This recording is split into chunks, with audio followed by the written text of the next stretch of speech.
আল্লাহ রাব্বুল আলামিনের অত্যন্ত মেহেরবানি, যিনি আমাদেরকে অত্যন্ত বরকতময় একটি মাস মুহররম মাস, এই মাসে আল্লাহ রাব্বুল আলামিন আমাদেরকে মূল্যবান হায়াত দান করলেন।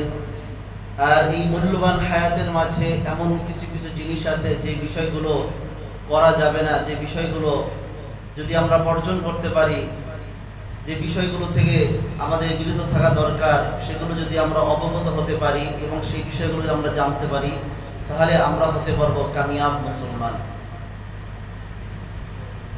এক নাম্বার বিষয়, যে কাজগুলো আমরা করব না, নবীজি সাল্লাল্লাহু আলাইহি ওয়াসাল্লাম আমাদেরকে বলেছেন। ইবনে মাজার 1584 নম্বর হাদিস, এই হাদিসটি বর্ণনা করেছেন হযরত আব্দুল্লাহ রাদিয়াল্লাহু তাআলা আনহু। আন আব্দুল্লাহ قال, হযরত আব্দুল্লাহ রাদিয়াল্লাহু তাআলা আনহু থেকে বর্ণিত, তিনি বলেন, قال رسول الله صلى الله عليه وسلم, আল্লাহ রাসূল সাল্লাল্লাহু আলাইহি ওয়াসাল্লাম বলেন, লাইসা মিন্না মান শাক্কাল জুয়ুব। নবীজি বলেন, আমার উম্মতের অন্তর্ভুক্ত নয় ওই সমস্ত মানুষগুলো যারা শোকের জন্য, যারা কাপড় ছেড়ে, যারা শোকের জন্য জামা কাপড় ছেড়ে, অর্থাৎ জামা কাপড় ছেড়ে ছেড়ে যারা শোক পালন করে, ওয়াদারাবাল খুদুদা, এবং যারা মুখমণ্ডলকে বিকৃত করে, মুখমণ্ডলের উপরে আঘাত করে, মুখের উপরে আঘাত করে শোক পালন করতে গিয়ে তারা শরীরকে ক্ষত বিক্ষত করে, এমন কাজ যারা করবে এরা আমার উম্মতের অন্তর্ভুক্ত নয়। নবীজি বলেন, ওয়াদা বিদাওয়াল জাহিলিয়া, এবং জাহিলি যুগে যেভাবে তারা বিলাপ করত, এইভাবে যারা বিলাপ করে এরা আমার উম্মতের অন্তর্ভুক্ত নয়। যেমন কেউ মারা গেল আর সে বিলাপ করতে করতে বলল আল্লাহ, এমন বিলাপ করলো, আল্লাহ, আজরাইল এই ব্যক্তির কাছে না এসে যদি আমার কাছে আসতো। আবার কেউ এই কথা বলে, আল্লাহ, তুমি কি আর কাউকে পাইলা না? এমন ব্যক্তিকে পাইলা, আমার বাবাকে তুমি নিয়ে নিলা, আমার মাকে তুমি নিয়ে নিলা, দুনিয়ার কি আর কোনো মানুষ তোমার নজরে পড়লো না? এমন কথা বলা, এটা হলো শিরিক। এমন কথা বলা কি জোরে বলেন? শিরিক। অথবা যদি কেউ এমন কথা বলে, এটা আল্লাহর নবী বলেন, এমন কাজ যারা করবে, এভাবে যারা বিলাপ করবে, নিজেকে ক্ষত বিক্ষত করবে, এভাবে যারা বিলাপ করবে, নিজের শরীরে আঘাত করবে, অথবা এই রকমের শিরকি কথাবার্তা যারা বলবে, আল্লাহর নবী সাল্লাল্লাহু আলাইহি ওয়াসাল্লাম বলেন, এরা আমার উম্মতের অন্তর্ভুক্ত নয়। ইবনে মাজার 1585 নম্বর হাদিস, এর আগের হাদিসটি ছিল 1584 নম্বর হাদিস, এই হাদিসটি 85 নম্বর হাদিস। এই হাদিসটি বর্ণনা করেছেন হযরত আবু উমামা রাদিয়াল্লাহু তাআলা আন, আবু উমামা আন আবি উমামা রাদিয়াল্লাহু তাআলা আন আন্নাহু قال, আবু উমামা রাদিয়াল্লাহু তাআলা আনহু থেকে বর্ণিত, আন্না রাসূলুল্লাহ সাল্লাল্লাহু আলাইহি ওয়াসাল্লাম, আল্লাহ রাসূল সাল্লাল্লাহু আলাইহি ওয়াসাল্লাম লা'নাল খামিসাতা ওয়াজহাহা, আল্লাহর নবী এমন কিছু ব্যক্তিদেরকে লানত করেছেন। তারা কারা? যারা চেহারাকে, তারা শরীরকে ক্ষত বিক্ষত করে। নাউজুবিল্লাহ। তাহলে যারা বিভিন্ন দিনকে উপলক্ষ করে যারা শরীরকে ক্ষত বিক্ষত করে, চেহারায় আঘাত করে, নিজেকে রক্তাক্ত করে, আল্লাহর নবী তাদেরকে লানত করেছেন। নাউজুবিল্লাহ। ওয়াশাকাতা জাবিহা, এবং যারা বক্ষের যত জামা আছে এটাকে তারা ছিঁড়ে ফেলে, টুকরা টুকরা করে ফেলে, শরীরের জামা কাপড় ছিঁড়ে ফেলে, এভাবে যখন তারা এভাবে বিলাপ করে, ওয়াদাইয়া বিওয়াইলি ওয়াস-সাউর। আল্লাহর নবী সাল্লাল্লাহু আলাইহি ওয়াসাল্লাম বলেন, ধ্বংস এবং মৃত্যু কামনাকারী এই শোকগাথার আয়োজনকারীদেরকেও আল্লাহর নবী অভিশাপ করেছেন।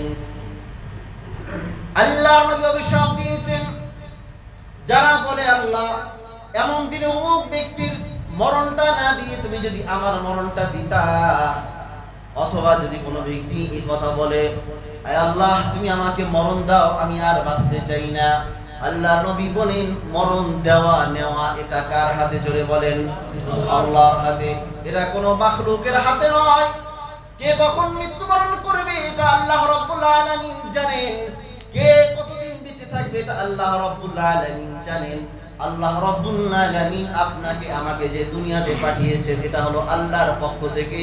এই হায়াতটা আপনার কাছে আমার কাছে এটা হলো আমানত। কার আমানত? এটা আল্লাহর আমানত। এই জন্য আত্মহত্যা করা এটা জায়েজ নাই। আবার অনুরূপভাবে এই কথা বলাও জায়েজ নাই যে আল্লাহ আমি আর বাঁচতে চাই না, আমি মৃত্যুবরণ করতে চাই। তবে হ্যাঁ, মৃত্যুবরণ করা যাবে কোথায়? আল্লাহর রাস্তায়। আল্লাহ আমি তোমার দ্বীন বিজয়ের জন্য আল্লাহ আমি শাহাদাত বরণ করতে চাই, এই কথা বলা যাবে। আর যদি আমি ব্যবসায় আমি লোকসান খেলাম, বলে আল্লাহ আমি আর বাঁচতে চাই না, আমি মৃত্যুবরণ করতে চাই, এমন কথা বলা যাবে না। কি বলেন? এমন কথা বলা যাবে?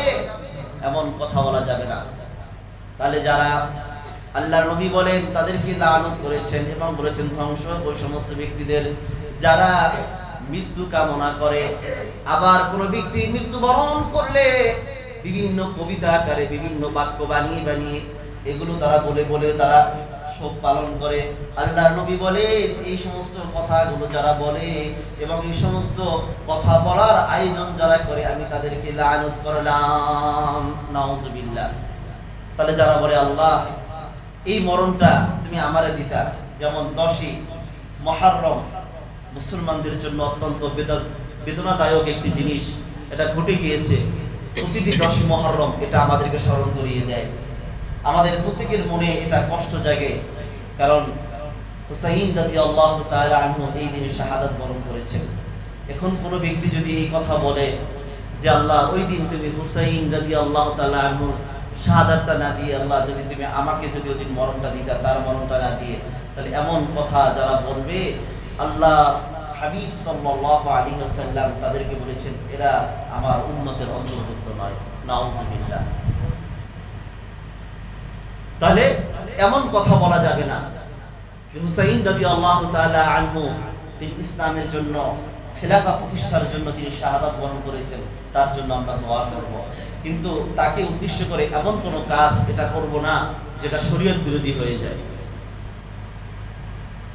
দ্বিতীয় নাম্বার, আরেকটা বিশেষ, মুহররমের 10 তারিখে পিপাসার্ত ব্যক্তিকে পানি পান করানো হয়।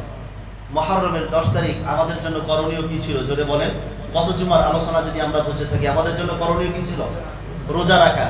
কোন কোন দিন? মুহররমের 9 তারিখ আর 10 তারিখ। আল্লাহর নবী সাল্লাল্লাহু আলাইহি ওয়াসাল্লাম এই দিনে রোজা রাখতেন। এমনকি আপনার মুসলমানরা না, এটা তো ইহুদিরাও তো 10ই মুহররমের দিন রোজা রাখে। কথা বলেন ঠিক কিনা? তাহলে আমরা তাদের বিরোধিতা করব কি দিয়ে? আমল দিয়ে। তাহলে আমরা 2টা রোজা রাখবো, 9 তারিখ আর 10 তারিখ। তাহলে এই 10 তারিখকে উপলক্ষ করে কিছু ব্যক্তি আছে তারা পানি পান করানোর ব্যবস্থা করে, পিপাসার্তকে তারা পানি পান করায়। এমনিতে তো এটা একটা সওয়াবের কাজ, পিপাসার্ত ব্যক্তিকে পানি পান করানো। আর ওই দিনে পানি পান করা এই জন্য যে হুসাইন রাদিয়াল্লাহু তাআলা আনহুকে পানির পিপাসায় কষ্ট দেওয়া হয়েছে, পানি পান করতে দেয়নি। তাই তারা এই চিন্তা করে যে হুসাইন রাদিয়াল্লাহু তাআলা আনহুর সাথে প্রায় 70 জন কিংবা 72 জন ব্যক্তি ছিল, তাদেরকে যেহেতু পানি পান করতে দেওয়া হয়নি, তাই আজকে আমি উন্মুক্তভাবে সবার জন্য আমি আজকে পানি পান করানোর ব্যবস্থা করলাম। এটাকে সওয়াব মনে করে করা, এটা একটা কুসংস্কার, এটা একটা বিদআত।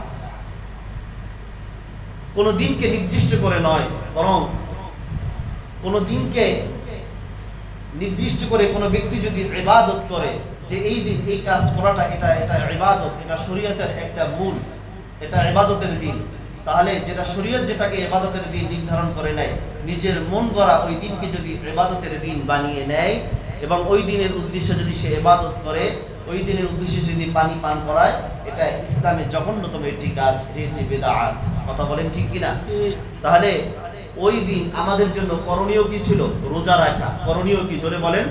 রোজা রাখা। ওই দিনকে যদি ইবাদত করতে হয়, তাহলে আমরা কিসের মাধ্যমে ইবাদত করব? রোজা রাখার মাধ্যমে ইবাদত করব। কিন্তু পানি পান করানোর, মুসলমানদেরকে আমভাবে পানি পান করানোর মাধ্যমে এই ইবাদত, এটা সারা বছরের জন্য এটা করা যেতে পারে।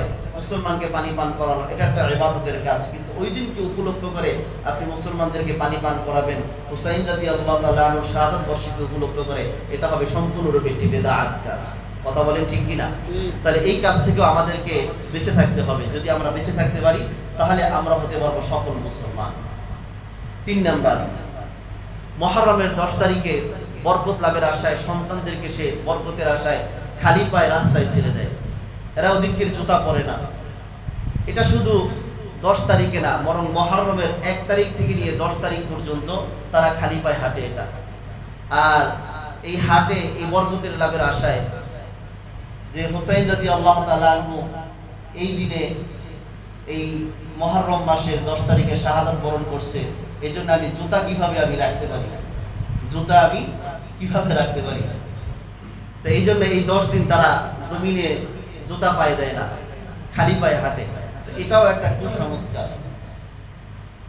এটাও কি একটা, জোরে বলেন, কুসংস্কার। এটা একটা বিদআত।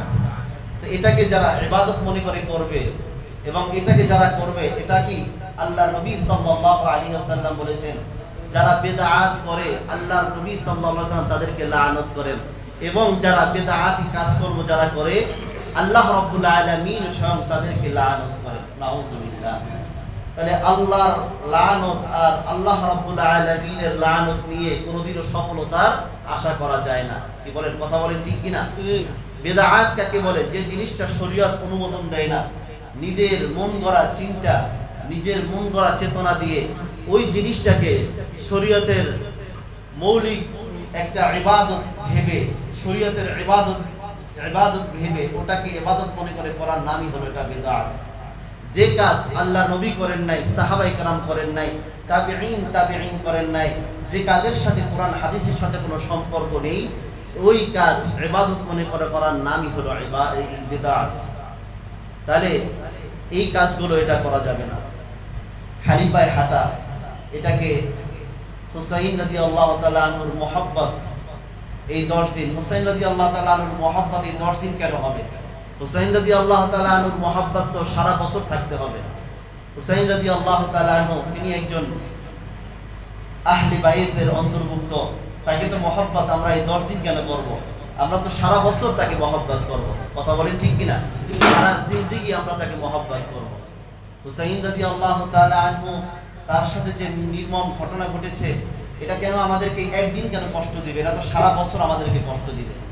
এটার এই কষ্টটা আমরা কিভাবে সেটা প্রকাশ করব? ইবাদতের মাধ্যমে। আল্লাহ হুসাইন রাদিয়াল্লাহু তাআলা আনহুকে যেভাবে কষ্ট দিয়ে শাহাদাত বরণ করানো হয়েছে, আল্লাহ তুমি তার উচ্চ মর্যাদা আরো বেশি বাড়িয়ে দাও। এটা কিভাবে চাবো? এটা ইবাদতের মাধ্যমে আমরা চাবো। 4 নাম্বার, হযরত হুসাইন রাদিয়াল্লাহু তাআলা আনহুর মৃত্যুবার্ষিকী পালন করা।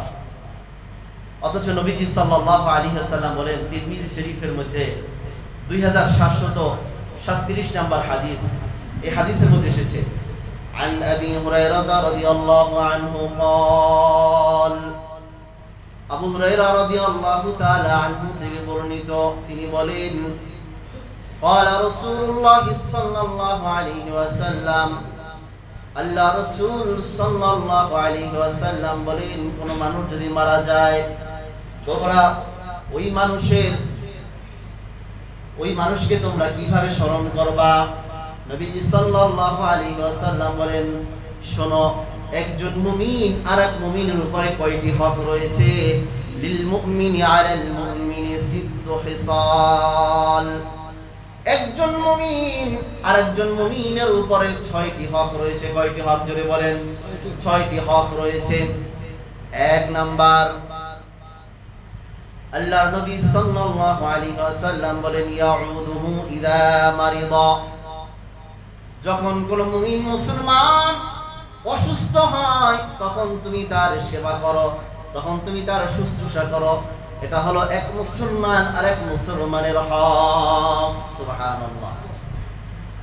ওয়া ইয়াশহাদুহু ইযা মাতা, দ্বিতীয় নাম্বার হক, যখন কোনো মুসলমান মৃত্যুবরণ করে আর ওই মৃত্যুর খবর যখন তোমার কানে পৌঁছে যায়, তখন তুমি সাথে সাথে তার জানাজায় উপস্থিত হয়ে যাও। এটা হলো তোমার ভাই আর এক মুসলমান আর এক মুসলমানের হক। 3 নাম্বার, ওয়ায়ুজিবুহু ইযা দাআহু, যখন কোন মুসলমানকে ডাকে তখন তুমি তার ডাকে সাড়া দাও, অথবা কোন মুসলমান যখন তোমাকে দাওয়াত দেয় তখন তুমি তার দাওয়াতে তুমি সাড়া দাও, উপস্থিত হও। 4 নাম্বার, ওয়ায়ুসাল্লিমু আলাইহি ইযা লাকিয়াহু, যখন কোন 5 নাম্বার, যখন কোন মুসলমানের সাথে সাক্ষাৎ করে তখন তাকে সর্বপ্রথম তুমি সালাম দাও, সর্বপ্রথম সালাম দাও। তাহলে আসসালামু ক্বাবলাল কালাম, কথার আগে কি হবে? সালাম হবে। তাহলে আমাদের সর্বপ্রথম কি বলবো আমরা? যদি কেউ আমাকে ফোন দেয় তাহলে আগে বলবো হ্যালো বলবো নাকি আসসালামু আলাইকুম বলবো? কোনটা? আসসালামু আলাইকুম বলবো। এই সালামটা পাওয়ার সে এটার উপযুক্ত। এই জন্য আমরা এটা মনে করি এটা নবীজির সুন্নাত, আসসালামু ক্বাবলাল কালাম। নবীজি বলেছেন কথার আগে হবে সালাম, সবার আগে সালাম, এরপর সালামের উত্তর দিবেন। যখন কোনো ব্যক্তি সালাম দিবে তখন সালামের উত্তর দেওয়াটা তার জন্য ওয়াজিব। দেখা যায় অনেককে সালাম দেওয়া হয়, সালাম মাথা নাড়িয়ে এরপর উত্তর দেয়। এটা আসলে ঠিক নয়। যিনি সালাম দিচ্ছেন তিনি এটা কষ্ট পান যে আমি সালাম দিলাম, আমার সালামের উত্তরটা সে ভালোভাবে দিল না। তো এই জন্য যখন কেউ আমাদের কাছে ফোন করবে তখন আমরা ধরে বলবো কি হ্যালো বলবো নাকি আসসালামু আলাইকুম বলবো? কি বলবো? আসসালামু আলাইকুম। এই অভ্যাস আমরা করি। এবং কোনো ব্যক্তির সাথে যখন দেখা হবে তখন তাকে আমরা সর্বপ্রথম সালাম দিব, এরপরে তার সাথে আমরা কথা বলবো। এটা হলো মুসলমানদের হক। এরপরে এটা হলো 4 নাম্বার হক। 5 নাম্বার, ওয়ায়ুশাম্মিতুহু ইযা আতাশা, 5 নাম্বার হক, যখন কোনো মুসলমান হাসি দেয় তখন পার্শ্ববর্তী যে থাকবে মুসলমান যে হাসি দেয় সে বলবে আলহামদুলিল্লাহ, আর পাশে যে থাকবে সে বলবে ইয়ারহামুকাল্লাহ, আর তার উত্তরে হাসিদাতা বলবে ইয়াহদিকুমুল্লাহু ওয়া ইউসলিহু বালাকুম। এটা হলো এক মুসলমান আর এক মুসলমানের হক। এটা আলহামদুলিল্লাহ, হাসিদাতা বলল আলহামদুলিল্লাহ, সমস্ত প্রশংসা আল্লাহ রাব্বুল আলামিনের জন্য। যে এই শব্দটা যার কানে গেল সে বলবে ইয়ারহামুকাল্লাহ, আল্লাহ রাব্বুল আলামিন তোমাকে রহম করুন। আবার এই শব্দটা যখন হাসিদাতার কানে গেল তখন সে বলবে ইয়াহদিকুমুল্লাহু ওয়া ইউসলিহু বালাকুম, আল্লাহ রাব্বুল আলামিন তোমাকে হেদায়েত দান করুন এবং তোমার অবস্থা আল্লাহ রাব্বুল আলামিন আরো উন্নত এবং পরিবর্তন করে দিন। সুবহানাল্লাহ, কত সুন্দর ইসলামী শিক্ষা। এরপরে 6 নাম্বার, এক মুসলমান আর এক মুসলমানের জন্য কি হক আছে, এক মুসলমান আর এক মুসলমানের উপরে কি হক রাখে। ওয়ায়ানসাহু লাহু ইযা গাবা আও শাহিদা, একজন মুসলমান আর এক মুসলমানের অনুপস্থিতিতে অথবা উপস্থিতিতে সে তার শুভ কামনা করবে, সে তার ভালো জিনিস কামনা করবে। কোনো মুসলমান কোনো মুসলমানের বিরুদ্ধে চক্রান্ত করবে না, কোনো মুসলমান কোনো মুসলমানের ক্ষতির আশঙ্কা করবে না, যা অমুক একটু বিপদে পড়ুক তাহারই আমার কাছে ভালো লাগবে। এক মুসলমান, এক আল মুসলিমু আখুল মুসলিম, এক মুসলমান অপর মুসলমানের ভাই। এক মুসলমান যখন ব্যথিত হয় তখন সব মুসলমানরা তার ব্যথায় ব্যথিত হবে। এটা হলো ইসলামের শরীয়তের শিক্ষা। আর এখন আমাদের মধ্যে কি আছে, এক মুসলমান যদি আমাদের পার্শ্ববর্তী একটা মানুষ যদি কষ্ট পায় তখন আমার মনে তখন আনন্দ জাগে, যে অমুক ব্যক্তিরা কষ্ট হয়েছে, ভালোই হয়েছে, আরো একটু কষ্ট পাক। কথা বলেন ঠিক কিনা? একটা মুসলমান ভালো আছে, তার পিছনে আমি লাগি সে ভালো কেন আছে, এত ভালো কেন থাকবে, এত ভালো তো ভালো না, এত ভালো কেন থাকবে। এখন বর্তমান বিশ্বে কালো জাদু এগুলো চর্চা হচ্ছে। কালো জাদুতে বহুত মানুষ বিছানায় পড়ে গেছে। কালো জাদু, কুফরি কালাম এগুলো তারা করছে যে একটা মানুষ ভালো কেন আছে, এদের ঘরের ভিতরে গেঞ্জাম কিভাবে বাজানো যায়, এদের ঘরের শান্তি কিভাবে নষ্ট করা যায়। এখন এগুলো শহরের তুলনায় গ্রামের মধ্যে এগুলো আরো খুব বেশি। যে একটা মুসলমান ভালো আছে, তার জমি জমা নিয়ে ভালো আছে, তার নামে একটা মিথ্যা মামলার ভিতরে একটা ঢুকিয়ে দেয় যে থাক একটু দৌড়ের উপরে থাকুক। অথচ এগুলো যারা করবে সে অন্য মুসলমানের হক সে নষ্ট করলো। আপনি কোর্ট কাছারিতে যাবেন, দেখবেন কত মানুষ মিথ্যা মামলার সাথে জড়িত, কত মানুষ মিথ্যা মামলায় দিনে দিনে তারা দিনের পর দিন, রাতের পর রাত, বছরের পর বছর তারা মিথ্যা মামলায় জেল খাটছে। আল্লাহ রাব্বুল আলামিন এই জাতিকে হেফাজত করুন। তাহলে এক মুসলমান আর এক মুসলমানের উপর আমরা হক পেলাম কয়টা? 6টা। কয়টা হক? 6টা হক আমরা পেলাম। তাহলে হুসাইন রাদিয়াল্লাহু তাআলা আনহু তিনি শাহাদাত বরণ করেছেন। আমাদের জন্য কি করণীয়? এখানের যে 6টা হক আছে, এই ক্ষেত্রে আমরা তার জন্য করতে পারি, দোয়া করতে পারি। কি করতে পারি? জোরে বলেন। দোয়া করতে পারি। এই জন্য কোনো ব্যক্তির মৃত্যুবার্ষিকী পালন করা, কোনো ব্যক্তির মৃত্যুবার্ষিকীর আয়োজন করা, এটা সম্পূর্ণরূপে এটা নাজায়েজ। সম্পূর্ণরূপে এটা কি বলেন? নাজায়েজ। আচ্ছা, এবার আসেন শোক পালন করবে, এটা কতদিন শোক পালন করবে?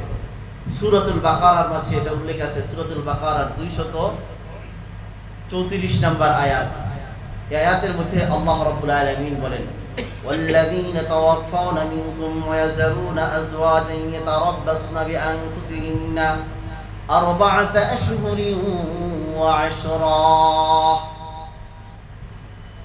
আল্লাহর নবী এখানে তালাকপ্রাপ্ত মহিলাদের কথা বলেছেন। ওয়াল্লাযীনা তাওয়াফাউনা মিনকুম, তোমাদের মধ্য থেকে যদি কোনো নারীদের স্বামী যদি মারা যায়, ওয়াযারুনা আজওয়াজা, অথবা কোনো নারীকে যদি কেউ ছেড়ে দেয় অর্থাৎ তালাকপ্রাপ্ত হয়, ইয়াতারাব্বাসনা বিআনফুসিহিন্না আরবা'আতা আশহুরিন ওয়া আশরা, তাহলে সে অপেক্ষা করবে 4 মাস 10 দিন সে ইদ্দত পালন করবে। এটাই হলো তার শোক প্রকাশ। কতদিন জোরে বলেন? 4 মাস 10 দিন নারীদের জন্য। তাহলে আমরা বছরে প্রত্যেক বছর যে আমরা মৃত্যুবার্ষিকী পালন করি, আমরা প্রত্যেক বছর 40 দিনে আমরা মৃত্যুবার্ষিকী পালন করি। বিভিন্ন আমরা এই সমস্ত জিনিস যেগুলো আমরা পালন করি, এগুলো কি সব জোরে বলেন বেদাত? এগুলো কি বেদাত? এই জন্য কোনো শাহাদাত বার্ষিকী পালন করা এটা জায়েজ নয়, মৃত্যুবার্ষিকী পালন করা এটা জায়েজ নয়। কিন্তু আমরা বেদাত জিনিসটা আমরা জানলাম যে মৃত্যুবার্ষিকী পালন করা এটা বেদাত। তো এই জন্য আমাদের যে সর্বনাশটা হয়েছে, আমার মা বাবা মারা গেছেন, আমার মা বাবার কথা আমি জিন্দিগিতে একবার স্মরণও আমি করি না। জানি যে মৃত্যুবার্ষিকী পালন করা যাবে না, 40 দিন এটা পালন করা যাবে না, 3 দিন 4 দিন এটা পালন করা যাবে না। কিন্তু এই জন্য কি আমার মা বাবার কথা আমি একদম ভুলে যাব? আমার মা বাবার জন্য আমি সর্বদা, কেন আমি মৃত্যুবার্ষিকীতে 1 বছরে কেন একবার আমি এটা তাদের কথা স্মরণ করব? 40 দিনের দিন কেন আমি তাদের কথা স্মরণ করব? আমি তো তাদেরকে স্মরণ করবো কোনো দিন ধরে না, আমি তাদেরকে যে কোনো দিন আমি তাদের কথা স্মরণ করতে পারি। যে কোনো দিন আমি গরিবদেরকে আমার সামর্থ্য অনুযায়ী তাদেরকে আমি খাওয়াতে পারি। যে কোনো দিন আমি আমার সাধ্যমতো তাদের জন্য আমি দান করতে পারি। এটা তো বিদআত নয় এটা। এই জন্য মৃতদের জন্য এটা দান করা, মৃতদের জন্য একটা মসজিদে যে কোনো একটা অনুদান দরকার, আমি মৃত ব্যক্তিদের জন্য এটা দিয়ে দিলাম। একটা গরিব অসহায় ব্যক্তি আছে, আমি তাদেরকে আমার সাধ্যমতো তাদেরকে কিছু আপ্যায়ন করালাম। কিন্তু এটা দিন ধরে এটা করানো যাবে না, এটা যে কোনো দিন এটা করানো যাবে। আমি একজন বুজুর্গ ব্যক্তিদের কাছে আমার মা বাবার জন্য আমি দোয়া চেলাম, এটা তো খারাপ কিছু না, এটা তো নাজায়েজ কোনো কিছু নয়। এটা কোরআন হাদিস সমর্থিত। আপনি দোয়া নিজেও করতেও পারেন, চাইতেও পারেন, কোনো সমস্যা নেই এটা। সম্মানিত হাজিরিন, তাহলে মৃত্যুবার্ষিকী পালন করা, শাহাদাত বার্ষিকী পালন করা, সে যেই করুক, যে ব্যক্তি করুক আর যে পদ্ধতিতেই করুক, এটা কি সম্পূর্ণরূপে নাজায়েজ। এখন তো নাজায়েজ শুধু হুজুরদের বেলায়, যে হুজুর মৃত্যুবার্ষিকী এটা পালন করেন, এটা কি জায়েজ? তাহলে আপনি মৃত্যুবার্ষিকীতে গিয়ে আপনার উদর ভর্তি করে আপনি খেলেন, আপনার খাওয়াটা মনে হয় জায়েজ? মৃত্যুবার্ষিকীতে যাওয়াটা করাটা না জায়েজ, খাওয়াটা কি আপনার জন্য জায়েজ? বরং ওই ক্ষেত্রে 1 গ্লাস পানি পান করাটাও আপনার জন্য নাজায়েজ। যেটা নাজায়েজ সেটা তো সম্পূর্ণ নাজায়েজ হবে। এমন তো বিষয়টা হুজুরদের জন্য নাজায়েজ, আপনার জন্য জায়েজ। এটা বিষয়টা তো আসলে এমন নয়। এই জন্য যেটা নাজায়েজ, নাজায়েজ দিয়ে কোনোদিনও কোনো বরকতের আশা করা যায় না। আপনি যে নাজায়েজ পদ্ধতিতে আপনি মানুষ কি বলবে আপনি করছেন, এতে আপনার মৃত ব্যক্তির কোনো সওয়াব হয় না। এতে আল্লাহ রাব্বুল আলামিন বরং এতে আরো অসন্তুষ্ট হন। এরা আল্লাহর আযাব গজব এতে নেমে আসে। এই জন্য আমরা যেটা করব যে মৃত ব্যক্তিদের জন্য আমি দোয়ার আয়োজন করব, ঠিক আছে, আমি সাথে সাথে আমার নিজের জন্য আমি দোয়ার আয়োজন করব। নিজের জন্য যদি দোয়ার আয়োজন করি, মৃত ব্যক্তিদের জন্য দোয়া তো এমনিতেই হয়, এতে কোনো সমস্যা নেই এটা, তবে সেটা দিন ধরে করা যাবে না। সম্মানিত হাজিরিন, তাহলে মৃত্যুবার্ষিকী, শাহাদাত বার্ষিকী এগুলো করা সম্পূর্ণরূপে এটা নাজায়েজ। এরপরে চতুর্থ নাম্বার, আশুরার দিনকে কেন্দ্র করে হাই হোসেন বলে বিলাপ করা। কিছু ব্যক্তি আছে না যে নিজেকে হাই হোসেন বলে বিলাপ করে, ওদিকে জোহরের নামাজের খবর নাই, আসরের নামাজের খবর নাই, মাগরিবের নামাজের খবর নাই। কাপড়টা যেটা পরে আছে সেটাও তো 10 দিন আগে পরেছে, সেটাও পাক পবিত্র আছে কিনা তাও সন্দেহ আছে। কথা বলেন ঠিক কিনা? ওদিকে কি বলছে? হাই হোসেন। এইভাবে বিলাপ করা, বুক চাপড়ানো, মাথায় কালো কাপড় পরে শোক প্রকাশ করা সম্পূর্ণরূপে এটা হারাম, এটা কবিরা গুনাহ। কথা বলেন ঠিক কিনা? আল্লাহর নবী সাল্লাল্লাহু আলাইহি ওয়াসাল্লাম বলেন, قال رسول الله صلى الله عليه وسلم, আল্লাহ রাসূল সাল্লাল্লাহু আলাইহি ওয়াসাল্লাম বলেন,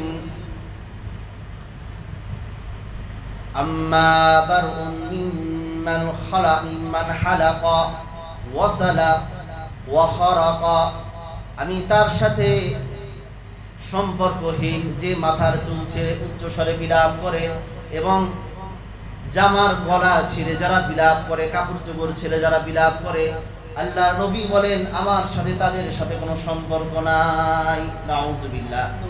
তাহলে চতুর্থ নাম্বার কাজ, আশুরার দিনকে কেন্দ্র করে যারা হাই হোসেন বলে যারা বিলাপ করে বেড়ায়, নিজের কাপড় চোপড় ছেড়ে এবং যারা বুক চাপড়ায়, বুকের উপরে থাপ্পড় দেয়, শরীরকে ক্ষত বিক্ষত করে, এই সমস্ত কাজ করা এটা ইসলামে জায়েজ নাই। এরপরে 5 নাম্বার, আল মারসিয়া শব্দের অর্থ হলো শোক সঙ্গীত। আমাদের সমাজেও কারবালার ইতিহাস নিয়ে বিভিন্ন রকমের কবিতা, জারি গান গাওয়া এবং মৃত ব্যক্তিকে উদ্দেশ্য করে বিভিন্ন রকমের এরকমের গানের আয়োজন করা, বিভিন্ন কাওয়ালি এগুলো গাওয়া, এগুলিও সম্পূর্ণরূপে এটা নাজায়েজ, এটা জায়েজ নেই। যে ইসলামে মৃত ব্যক্তিকে নিয়ে এই সমস্ত কার্যবলী করা কখনোই এটা ইসলাম সমর্থন করে না, তাই এই সমস্ত বিষয়গুলো এগুলো করা যাবে না। 6 নাম্বার, তাজিয়া শব্দের অর্থ হলো সান্ত্বনা দান, শোক প্রকাশ, সান্ত্বনা দান করা, শোক প্রকাশ করা। আশুরার দিনে হুসাইন রাদিয়াল্লাহু তাআলা আনহু কাল্পনিক কবর তারা তৈরি করে এই তাজিয়ার মাধ্যমে, এবং তারা এটা নিয়ে তারা হুসাইন রাদিয়াল্লাহু তাআলা আনহু শাহাদাত বার্ষিকীর শোক মিছিল করে তারা,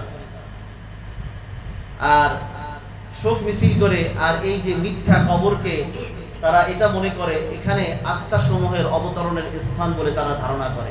নাউজুবিল্লাহি মিন যালিক।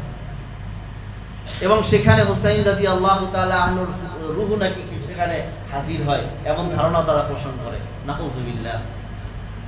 এই কল্পনা করে যে তারা বিভিন্নভাবে কবরকে তারা সালাম দেয় এবং তার সামনে তারা মাথা ঝুঁকায় এবং সেখানে তারা অনেকে আছে সিজদাও করে এখানে। নাউজুবিল্লাহ। এবং মনের অনেক চাওয়া পাওয়া, মনোবাঞ্ছনা পূরণের জন্য তারা ওখানে প্রার্থনাও করে। তাহলে এগুলো কি সম্পূর্ণরূপে শিরিক? এগুলো কি জোরে বলেন?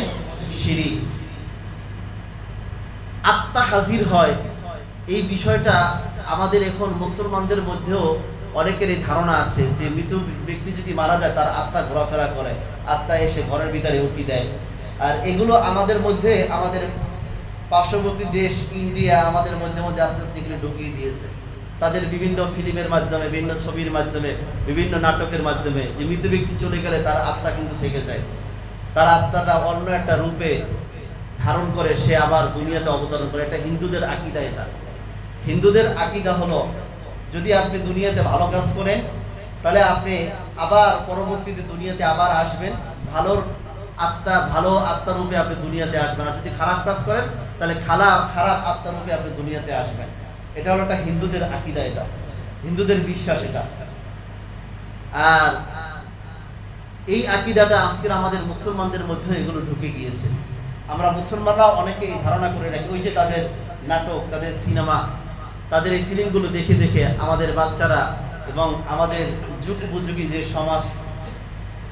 সমাজের যে ছেলে মেয়েরা আছে এরা কিন্তু এই শিক্ষায় তারা শিক্ষিত হয়ে গিয়েছে। আল্লাহ রাব্বুল আলামিন এই শিরকি থেকে আমাদেরকে হেফাজত করুন, সকলে বলি আমিন। এরপরে 7 নাম্বার, এই আশুরাকে কেন্দ্র করে তারা সাহাবী এবং তাবেঈদেরকে তারা মন্দ বলে।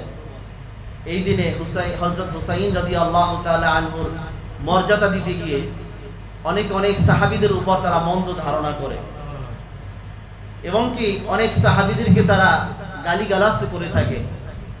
অথচ নবীজি সাল্লাল্লাহু আলাইহি ওয়াসাল্লাম বলেন, হযরত আবু সাঈদ খুদরি রাদিয়াল্লাহু তাআলা আনহু থেকে বর্ণিত, আবু সাঈদ খুদরি রাদিয়াল্লাহু তাআলা আনহু থেকে বর্ণিত, তিনি বলেন, قال رسول الله صلى الله عليه وسلم, আল্লাহ রাসূল সাল্লাল্লাহু আলাইহি ওয়াসাল্লাম বলেন, লা তাসুব্বু আসহাবি, লা তাসুব্বু আসহাবি, সুতরাং ও আমার উম্মতরা শোনো, তোমরা আমার সাহাবীদেরকে তোমরা গালমন্দ করো না, তোমরা আমার সাহাবীদেরকে গালি দিও না। ফালাউ আন্না আহাদাকুম আনফাকা মিসলা উহুদিন যাহাবান, নবীজি বলেন তোমাদের মধ্য থেকে কিয়ামত পর্যন্ত যত মানুষ আসবে এরা যদি উহুদ পাহাড় পরিমাণ স্বর্ণ যদি তোমরা আল্লাহর রাস্তায় খরচ করো, মা বালাগা মুদ্দা আহাদিকুম ওয়ালাউ নিসফাহু তাবাহু, তাহলে এক মুদ কিংবা অর্ধ মুদের সওয়াব তোমরা আল্লাহর কাছ থেকে তোমরা লাভ করতে পারবে না, যেটা সাহাবায়ে কেরাম রাদিয়াল্লাহু তাআলা আনহুম দ্বারা কুরবানির মাধ্যমে যে সওয়াব লাভ করেছেন। সুবহানাল্লাহ। তাহলে সাহাবাদের কোনো তুলনা হয় না, সাহাবাদের কোনো নজির, এটা সাহাবায়ে কেরাম তারা যে আমল করেছেন কিয়ামত পর্যন্ত সমস্ত উম্মতের আমল যদি একত্র করা হয় তা সাহাবাদের সমপরিমাণ আমল তারা হবে না। মুসলমানদের পঞ্চম খলিফা উমর ইবনে আব্দুল আজিজ রাহমাতুল্লাহি আলাইহিকে জিজ্ঞাসা করা হলো যে হযরত মুআবিয়া রাদিয়াল্লাহু তাআলা আনহু সম্পর্কে আপনার ধারণা কি?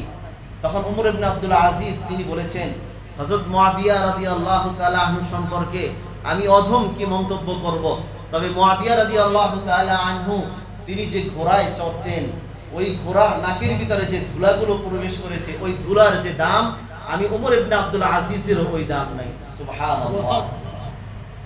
তাহলে সাহাবায়ে কেরামদের মর্যাদাটা কেমন? আল্লাহ রাব্বুল আলামিন তো বলেছেন রাদিয়াল্লাহু আনহুম ওয়া রাদু আন, যে আল্লাহ রাব্বুল আলামিন তাদের উপরে সন্তুষ্ট, তারাও আল্লাহ রাব্বুল আলামিনের উপরে সন্তুষ্ট। তাহলে আমি কিভাবে তাদের সমালোচনা করতে পারি? তাহলে হুসাইন রাদিয়াল্লাহু তাআলা আনহুকে সম্মান দিতে গিয়ে সম্মান দিবেন এটা ভালো কথা, তবে সেটা ইসলামের তরিকায় সেটা হতে হবে। তাকে সম্মান দিতে গিয়ে কোনো সাহাবীদেরকে কটূক্তি করা যাবে না। 8 নাম্বার, বিভিন্ন হুসাইন রাদিয়াল্লাহু তাআলা আনহুর এই শোক প্রকাশ উপলক্ষে বিভিন্ন অনুষ্ঠান পালন করা, যেমন রাস্তাঘাট সাজানো, লাঠি তীর বল্লম ঘোড়া নিয়ে যুদ্ধের মহড়া দেওয়া, হুসাইন রাদিয়াল্লাহু তাআলা আনহুর নামে কেক রুটি পিঠা এগুলো বিক্রি করা এবং বরকতের উদ্দেশ্যে সওয়াবের উদ্দেশ্যে সেগুলো বিক্রি করা এবং সেগুলো খাওয়া, এটা সম্পূর্ণরূপে এটা বেদাত। তাহলে এগুলো করা যাবে না। এরপরে 9 নাম্বার সর্বশেষ, এই ধারণা করা যাবে না, যেমন শিয়াদের এই ধারণা হুসাইন রাদিয়াল্লাহু তাআলা আনহুর মাথা 6টি দেশে প্রেরিত হয়েছে এই বলে এটা বিশ্বাস করে। যেমন কোথায়? যে মদিনায় জান্নাতুল বাকির গোরস্থানে কিছু অংশ আছে যে মা ফাতেমার কবরের পাশে আছে। শিয়াদের একটা আকীদা হলো যে ফাতেমা রাদিয়াল্লাহু তাআলা আনহাকে মা ফাতেমা বলে তারা সম্বোধন করে, অথচ নবীজি সাল্লাল্লাহু আলাইহি ওয়াসাল্লামের যারা স্ত্রী তাদেরকেই শুধু মা সম্বোধন করা যায়, তারাই হলো উম্মাহাতুল মুমিনিন, নবীদের মা। কিন্তু নবীজের কন্যা তাদেরকে মা বলা হয়নি কোনো হাদিসের মধ্যে। সুতরাং তাদেরকে মা বলা এটা কি কোরআন হাদিস বিরোধী। এটা সুতরাং একমাত্র যারা নবীর স্ত্রীগণ তাদের কি বলা হয়েছে? উম্মাহাতুল মুমিনিন, মুসলমানদের মা বলা হয়েছে। সুতরাং যারা বলে যে মা ফাতেমা এটা বলা যাবে না, যে হযরত ফাতেমা রাদিয়াল্লাহু তাআলা আনহা এটা বলা যাবে, কিন্তু মা ফাতেমা বলা এটা একটা বিদআত। তাহলে তারা বলে যে ফাতেমা রাদিয়াল্লাহু তাআলা আনহার কবরের পাশে জান্নাতুল বাকির গোরস্থানে কিছু অংশ আছে। এরপরে 2 নাম্বার, দামেস্কে মসজিদুর রাস এর গোরস্থানে কিছু অংশ আছে। তৃতীয় নাম্বার, মিশরের রাজধানী কায়রোতে যাকে তাজুল হুসাইন বলে খ্যাত, ওই জায়গায় কিছু আছে। চতুর্থ নাম্বার, ইরানের মারভে শহরে, ওখানে কিছু আছে। পঞ্চম নাম্বার, ইরাকের নাজেফ শহরে, ওখানে কিছু আছে। ষষ্ঠ নাম্বার, কারবালার প্রান্তরে কিছু আছে। তো এমন ধারণা করাটা এটাও একটা অযৌক্তিক, কারণ কোনো ইতিহাসের কিতাবের ভিতরে এগুলো উল্লেখ নেই। সর্বশেষ কথা হলো, এই সমস্ত কাজগুলো থেকে আমাদেরকে বিরত থাকতে হবে। যারা এগুলো করে তাদেরকে বিরত রাখতে হবে, বলতে হবে যে এগুলো ইসলামে কোথাও জায়েজ নেই, ইসলামে এগুলো জায়েজ না, এগুলো বেদাত কাজ। এখন আসেন, এই সময় 10ই মুহররমকে কেন্দ্র করে যারা হুসাইন রাদিয়াল্লাহু তাআলা আনহু শাহাদাতের ব্যাপারে যারা আলোচনা করে, ঠিক আছে, এটা আলোচনা করা যেতে পারে, এটা সমস্যার কিছু না। কিন্তু শাহাদাতকে কেন্দ্র করে যদি আমি সাহাবাদেরকে গালমন্দ করি, তাহলে এটা হবে আমার জন্য জঘন্যতম অপরাধ। যেমন হযরত মুআবিয়া রাদিয়াল্লাহু তাআলা আনহুকে অনেকে গালমন্দ করে। হযরত মুআবিয়া রাদিয়াল্লাহু তাআলা আনহু তিনি একজন কাতিবে ওহী ছিলেন, যে আল্লাহর পক্ষ থেকে যে কোরআনগুলো আসতো, আল্লাহ নবীর কাছে নাজিল হতো, এই কোরআন যে 10 জন সাহাবী ছিলেন কাতিবে ওহী, তাদের মধ্যে অন্যতম একজন হযরত মুআবিয়া রাদিয়াল্লাহু তাআলা আনহু, তিনি এই কোরআনটা তখন সাথে সাথে লিখে দিতেন। তাহলে তার তবকাটা কত বড়, তার মর্যাদা কত বড়, একে এরকমের গালমন্দ করা যাবে না। এরপরে আসে আরেক দল আছে যারা হুসাইন রাদিয়াল্লাহু তাআলা আনহুকে অতি ভক্তি করতে গিয়ে তারা ইয়াজিদকে তারা কাফের বলে ফেলে। আমাদের আহলুস সুন্নাত ওয়াল জামাআতের আকীদা, আমরা ইয়াজিদের ব্যাপারে, ইয়াজিদকে আমরা যে লানাতুল্লাহি আলাইহি, যে আল্লাহর লানত তার উপরে বর্ষিত হোক, এটাও আমরা বলতে চাই না। আবার ইয়াজিদকে রাদিয়াল্লাহু তাআলা আনহু, আল্লাহর সন্তুষ্টতার জন্য আল্লাহ তার উপরে রাজি খুশি হোক, এটাও আমরা বলতে চাই না। সে যে হুসাইন রাদিয়াল্লাহু তাআলা আনহুর সাথে যে নির্মম আচরণ তার মাধ্যমে ঘটেছে, যদিও সে সরাসরিভাবে জড়িত নয়, কোনো ইতিহাসে পাওয়া যায়, যদিও এটা আমরা ক্ষণিকের জন্য বিশ্বাস করি, কিন্তু যখন হুসাইন রাদিয়াল্লাহু তাআলা আনহুকে শাহাদাত বরণ করানো হলো, এরপরে সে হুসাইন রাদিয়াল্লাহু তাআলা আনহুর শাহাদাতের বিচারও সে করে নাই। তাই এর জন্য সে অপরাধী। এই জন্য আমরা তাকে অপরাধীকে অপরাধী হিসেবে সাব্যস্ত করি, কিন্তু তার বিচারটা আমরা আল্লাহ রাব্বুল আলামিনের কাছে এটা দিলাম। আল্লাহ রাব্বুল আলামিন চাইতে তাকে মাফ করবেন, আর আল্লাহ রাব্বুল আলামিন চাইতে তাকে দৃষ্টান্তমূলক শাস্তি তাকে দান করবেন। এই জন্য আমরা তাকে লানাতুল্লাহি আলাইহি, এই ইয়াজিদকে লানাতুল্লাহি আলাইহি বলতেও রাজি নই, আবার রাদিয়াল্লাহু তাআলা আনহু বলতেও আমরা রাজি নই। আমরা মধ্যম পন্থা অবস্থায় আছি। কথা বলেন ঠিক কিনা? তার ফয়সালাটা আল্লাহ রাব্বুল আলামিনই করবেন, কারণ সে হুসাইন রাদিয়াল্লাহু তাআলা আনহুর সাথে এবং আহলে বাইতের সাথে যে আচরণটা করেছে, এর বিচারটা আল্লাহ রাব্বুল আলামিনই এটা করবেন। এটা হলো আমাদের আহলুস সুন্নাত ওয়াল জামাআতের আকীদা। অনেকে আছে যে একদম ইয়াজিদকে হযরত ইয়াজিদ বলে রাদিয়াল্লাহু তাআলা আনহু একদম ওলিদের উচ্চ তবকায় নিয়ে যায়, এটা আসলে বাড়াবাড়ি। আবার অনেকে আছে একদম কাফের বলে সর্বনিচেও নিয়ে যায়, এটা আসলে বাড়াবাড়ি। আমাদের মধ্যম পন্থাটা অবলম্বন করা উচিত। কথা বলেন ঠিক কিনা?